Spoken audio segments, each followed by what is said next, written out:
Écoutez, bonjour à toutes et à tous. C'est le dernier atelier de la journée et du forum. Pour les quelques courageux qui restent jusqu'à la fin, c'est super et on vous en remercie. Je suis Stéphane Amery, je travaille au CSTB et je serai accompagné pour cet atelier de Marie-Cécile Pinson. Donc nous allons co-animer cet atelier à deux.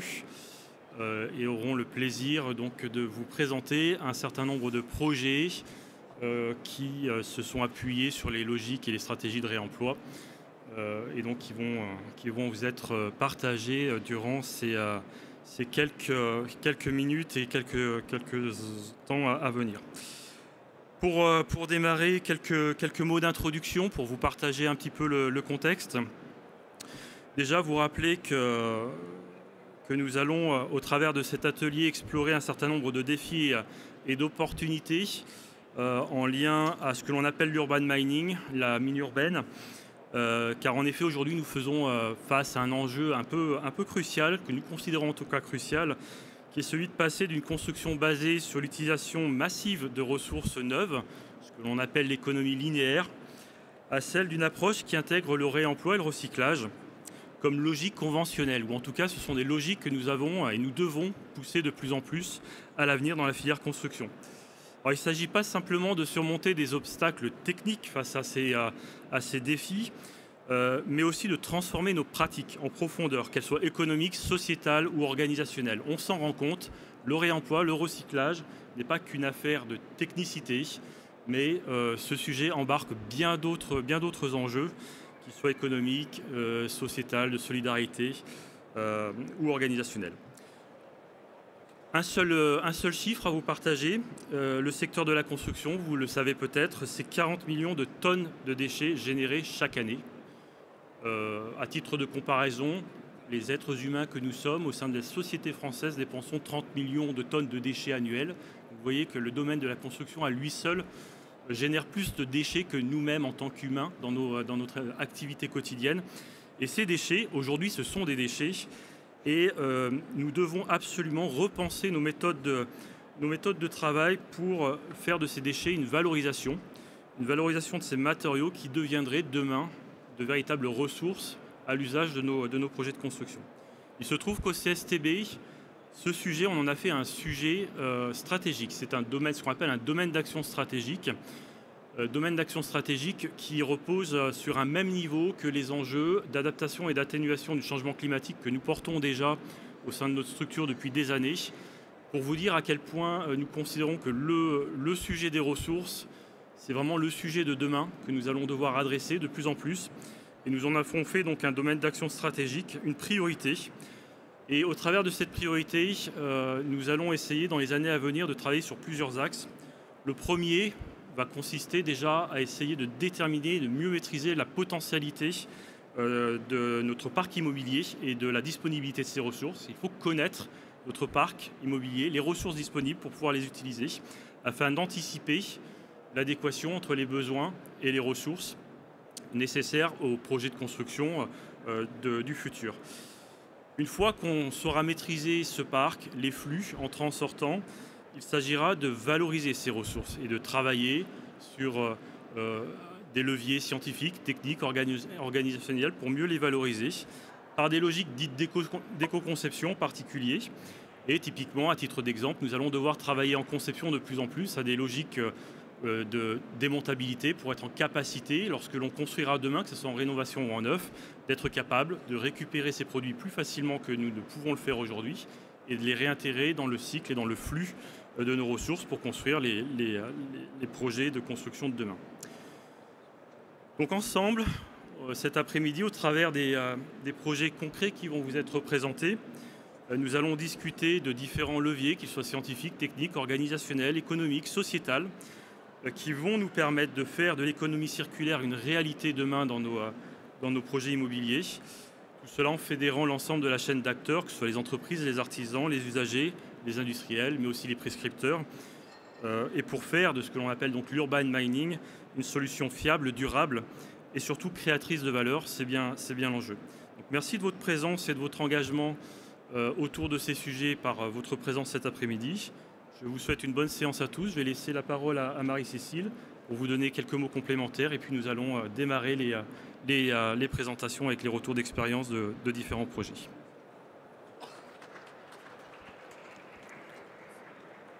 C'est juste un complément par rapport à ce que vient de dire Stéphane, c'est qu'effectivement tous les projets qui vont vous être présentés sont tous des expériences opérationnelles, c'est des réalités, c'est des réalisations.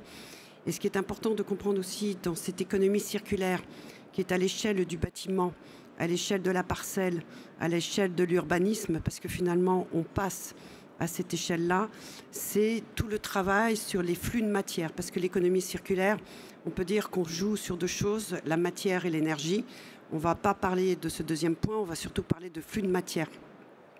Et tout l'enjeu, justement, dans ce cycle des flux de matière, qui est lié au cycle de vie, qu'on peut dire ressources, production, distribution, usage et fin de vie, il y a des boucles qui sont en interne, qui sont justement soit des boucles d'intensification d'usage, c'est-à-dire on allonge la durée de vie.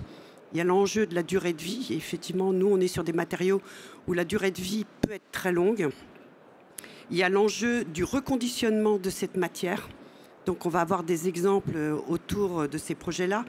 Il y a les flux, je dirais, tout à l'heure, je disais, l'allongement de la durée de vie, on reste dans l'usage.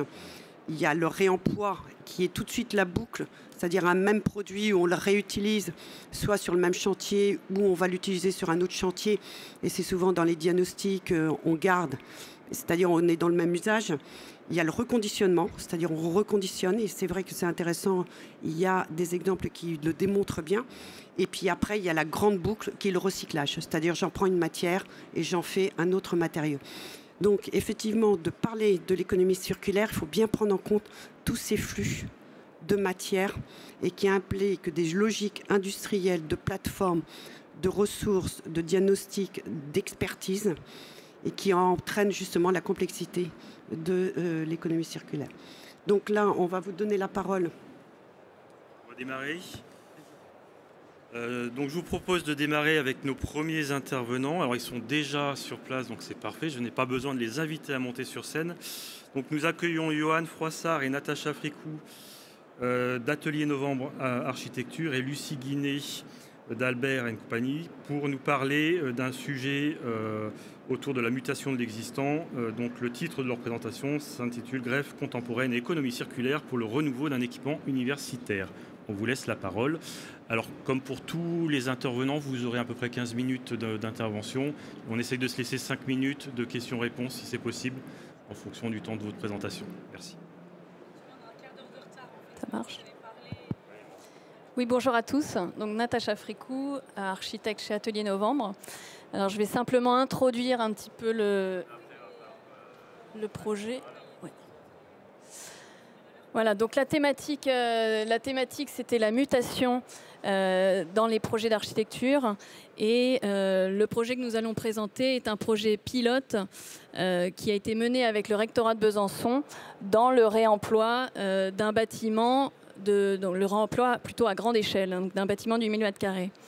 Atelier Novembre a une forte expérience dans la réhabilitation, notamment en patrimoine, monuments historiques. Donc c'est un sujet qui est au cœur du travail de l'agence et qui nous tient particulièrement à cœur et pour lequel on sent une évolution aussi de la pratique, une évolution qui va vers justement une attention de plus en plus forte sur ce réemploi, sur le réemploi in situ, ce qui est encore plus compliqué que le réemploi tout court, ex situ. Voilà. Et donc sur ce projet de Besançon, donc ça c'est un panel de projets dans lequel on a travaillé la mutation, puisqu'il y a aussi un sujet de rendre capable un existant et de comment réutiliser l'existant. Ce sont des projets où on aborde ce qu'on aborde sans posture prédéfinie, ça c'est assez important, avec une réelle analyse du site et des possibles pour aboutir à surtout une architecture de qualité et de belle spatialité. Le projet de Besançon, donc, qui est un projet pilote pour le rectorat, puisque sur ces projets de réemploi, il est très important d'avoir l'ensemble des intervenants qui soient motivés autour de la même table. C'est-à-dire que les architectes seuls ne pourront pas réussir à faire du réemploi, ni accompagnés de leur bureau d'études. Il faut donc les maîtrises d'ouvrage avec nous sur ces sujets pour aboutir ces expériences. Donc c'est une réhabilitation d'un bâtiment militaire sur le site de l'Arsenal. Nous avons travaillé avec Albert et compagnie de façon appuyée sur tout ce qui était la thermique, le spécialiste BBC, avec un bureau d'études techniques et GIS et l'acousticien. L'idée était de rassembler au sein du même bâtiment différentes entités de l'université pour proposer des nouveaux usages. Voilà, c'est une surface d'à peu près 8000 m² et un budget de 18 millions, ce qui vous permet d'avoir quand même aussi à quelle échelle on arrive à pouvoir faire du réemploi à de plus grandes échelles. Je vais laisser la parole à Johan. Merci. Donc effectivement, ce projet de réhabilitation se situe dans l'ancien arsenal militaire de la ville de Besançon, qui prend place devant l'hôpital du centre-ville historique. Et quand on parle de mutation, on parle au prime abord de mutation urbaine. Et là, en l'occurrence, c'est tout ce quartier que j'arrive à montrer peut-être là. C'est tout ce quartier qui est en pleine mutation, avec une volonté de la ville de la création d'un nouvel axe urbain depuis les rives de la rivière du Doubs et jusqu'à la cour de l'Arsenal. Donc le bâtiment qui nous concerne, dit bâtiment N, participe de la construction initiale de l'Arsenal au milieu du 19e siècle et dont il vient enfermer la cour d'honneur. Le pavillon central qui est juste au devant est quant à lui construit à la fin du 19e siècle et dans la perspective de ce nouvel axe urbain, il vient en masquer l'intégralité de la façade. Donc un des enjeux de cette réhabilitation a été de désenclaver ce bâtiment en essayant par la création d'un parvis de ramener le hall d'accueil au droit de la cour de l'Arsenal et ainsi venir l'ancrer sur ce nouvel axe urbain. Le bâtiment, sa toiture a été largement remaniée dans les années 1970 pour y ajouter deux niveaux supplémentaires. Cette toiture qui du coup témoigne d'une proportion proéminente sur celle de la façade qui se trouve totalement écrasée. Donc on a essayé dans le cadre de cette réhabilitation de rendre ces proportions d'origine à ce bâtiment avec la création d'une surélévation sur deux niveaux en remplacement du brisier existant et ainsi rentrer en cohérence avec le bâti environnant et tout le contexte.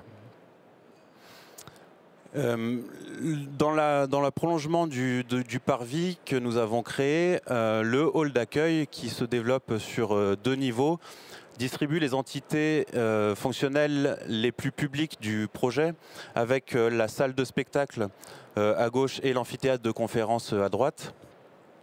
De part et d'autre encore viennent prendre place les noyaux verticaux qui desservent l'intégralité des niveaux et qui vont permettre, en prenant en leur sein tous les points durs, de libérer tous les plateaux dans les étages qui vont accueillir donc les locaux de l'université cette fois-ci, de tout point dur et ainsi permettre la flexibilité qui est attendue dans une université moderne. On va parler un peu de chantier.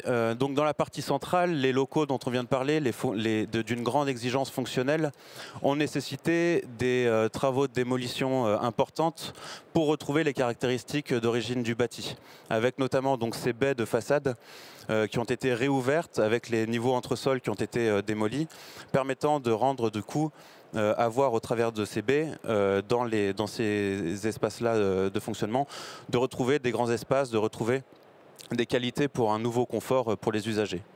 A contrario, dans les deux extrémités, au nord et au sud, dans les croupes du bâtiment, les locaux qui ont été implantés ont permis de conserver les dispositions existantes du bâti, avec la découverte en cours de chantier, notamment en curage, d'un plancher ourdi, briques et poutrelles métalliques, poutrelles Eiffel, que nous avons choisi de valoriser dans le cadre de l'opération et donc de maintenir en place.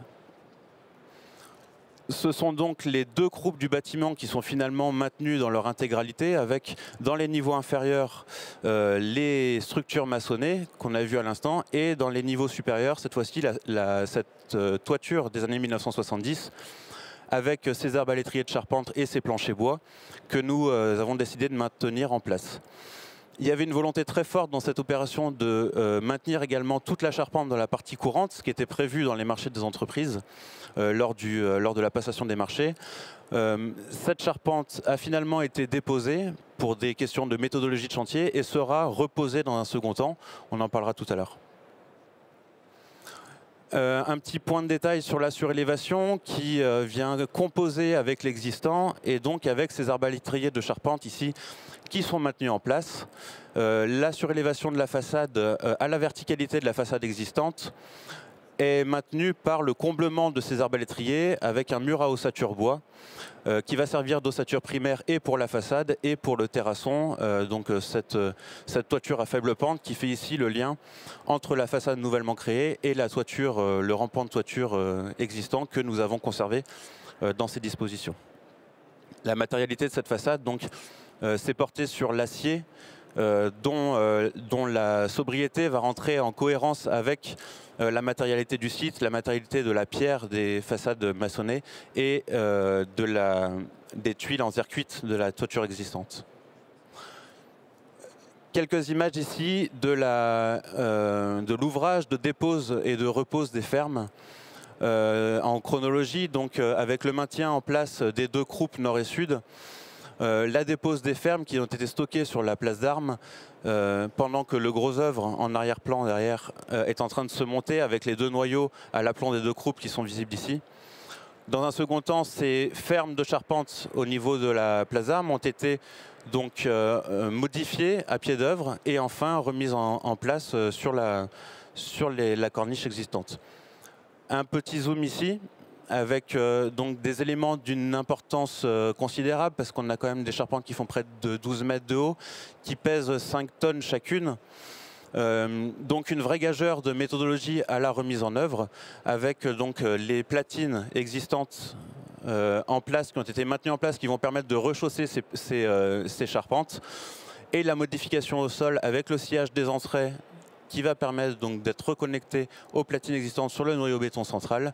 Et à terme, les entrées hauts et les tirants seront à leur tour redécoupés et déposés pour finaliser cet ouvrage de connexion du bois et du béton. À droite, donc sur la photo, les fermes finalement en place qui n'attendent plus que la façade à venir s'intercaler entre ces différents éléments.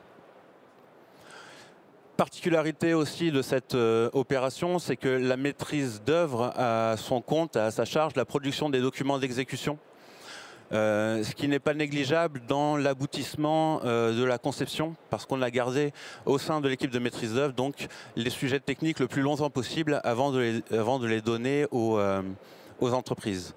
Donc on voit ici les différentes modifications qui ont eu lieu sur cette charpente avec le sillage des entrées qui a permis de libérer en partie centrale du plan l'encombrement nécessaire pour le passage des réseaux dans la longitudinalité du plan.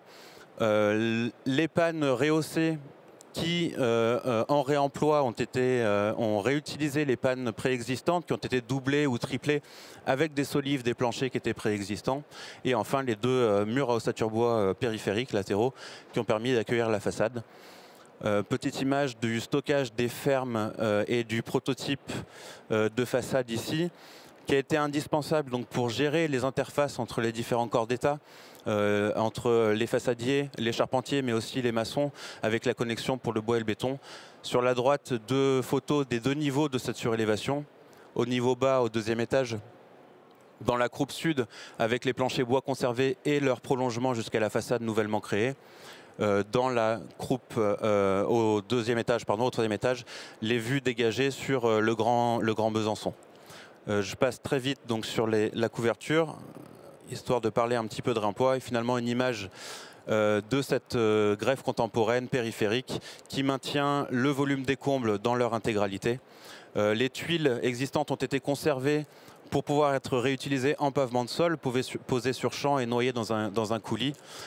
Beaucoup d'autres matériaux du site ont été conservés. Je vais laisser la parole à Lucie Guinet du bureau d'études Albert et compagnie qui va nous développer ce pan-là de l'opération. Merci. Donc, une stratégie économie circulaire qui repose sur 3 piliers. Le premier étant une permanence sur site de la maîtrise d'œuvre, assurée par moi-même 3 jours et demi par semaine en phase chantier. Un stockage sur site mis à disposition de la maîtrise d'ouvrage qui permet une grande souplesse pour le stockage des matériaux qu'ils viennent de ce chantier ou d'autres chantiers. Et enfin, un lot spécifique réemploi qui a ici été réservé à des entreprises d'insertion, volonté du maîtrise d'ouvrage. Les éléments potentiellement réemployables ont été identifiés grâce à un diagnostic ressources produit par Bellastock qui était AMO en phase programmation et études.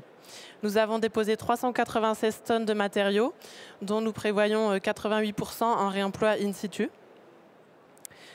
La majorité de cette masse représente du bois, avec notamment les éléments déposés des fermes de charpente qui ont été assemblés aux entrées métalliques pour faire du mobilier sur mesure.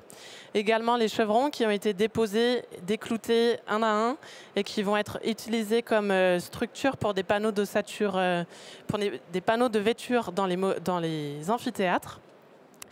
Et enfin, l'objectif, c'était également de repérer des gisements qui apparaissent une fois sur chantier à travers la méthodologie de chantier, notamment les carottes de pierre qui ont été sorties de la façade pour pouvoir venir implanter les nouveaux planchers béton armé. Et ces carottes de pierre seront également réutilisées en assise pour du mobilier. Tous les mobiliers d'amphithéâtre ont été récupérés, les tablettes et dossiers existants sont aboutés l'un à l'autre pour proposer une tablette plus large qui convient mieux aux usages actuels avec les ordinateurs. Une grosse méthodologie a été mise en place pour assurer le réemploi in situ des radiateurs fonte d'origine, avec une filière qui a été mise en place par le biais de ce chantier par une des entreprises du lot réemploi. La volonté de la maîtrise d'ouvrage était de participer aussi financièrement au développement de ces filières locales, à travers notamment le financement d'une partie d'installation d'aérogommage des radiateurs et également de formations, comme par exemple des formations de relamping pour transformer des luminaires in situ tube fluo en tube LED. Pour les éléments non disponibles sur le chantier d'origine, nous avons effectué des recherches à l'échelle locale, que ce soit sur des chantiers à proximité de notre chantier ou à travers des plateformes d'économie circulaire. Nous avons récupéré des matériaux principalement à moins de 50 km du chantier, avec une exception pour des sanitaires qui proviennent d'un gisement à Strasbourg, d'une filière déjà structurée pour la dépose et le reconditionnement, donc un peu moins de 100 km. L'une des ambitions était également de pouvoir revaloriser les éléments déposés in situ mais que nous ne réemployons pas sur ce chantier-là. La maîtrise d'ouvrage a souhaité prioriser les repreneurs en préférant tout d'abord les structures publiques, ensuite les associations, enfin les particuliers et seulement après les entreprises. Donc toujours pareil, on a également identifié des matériaux qui arrivent en cours de chantier et qui peuvent être potentiellement utilisables par d'autres personnes, notamment les tasseaux de désamiantage qui ont été réutilisés par un particulier pour faire une structure d'isolation sous toiture, ou encore les coffrages de l'escalier monumental qui ont été fabriqués sur mesure et qui ont été cédés à un lycée pour être transformés en étagères pour leur centre de documentation.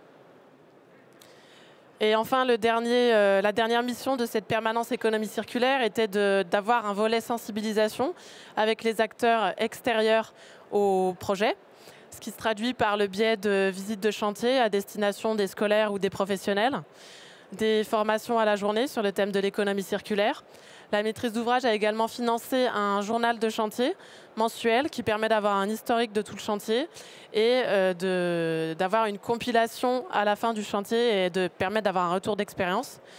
Nous avons également participé à des événements tels que Journée régionale du bâtiment ou Midi du bâtiment innovant du Grand Besançon Métropole.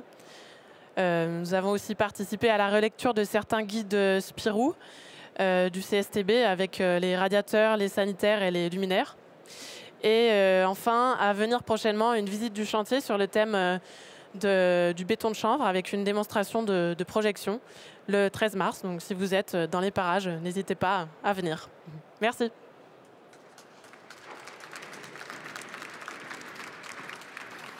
Merci pour votre intervention et votre partage sur ce très beau projet. On va peut-être se donner l'autorisation d'une question, pas plus.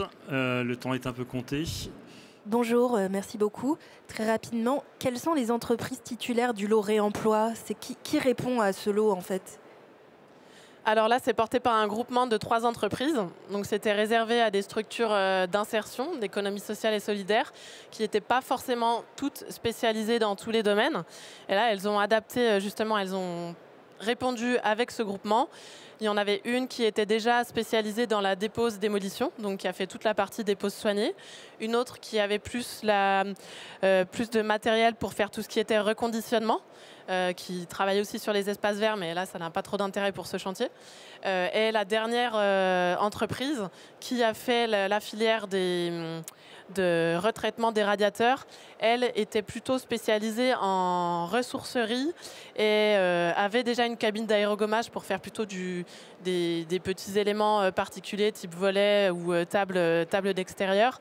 Et donc était intéressée pour créer cette filière locale qu'elle pourra développer après le chantier. Ce qui était également aussi avec cette entreprise, association, c'est qu'elle a déjà une activité de ressourcerie, donc de vente de matériaux, ce qui était pratique pour la revalorisation de nos matériaux du chantier vers l'extérieur. Merci beaucoup.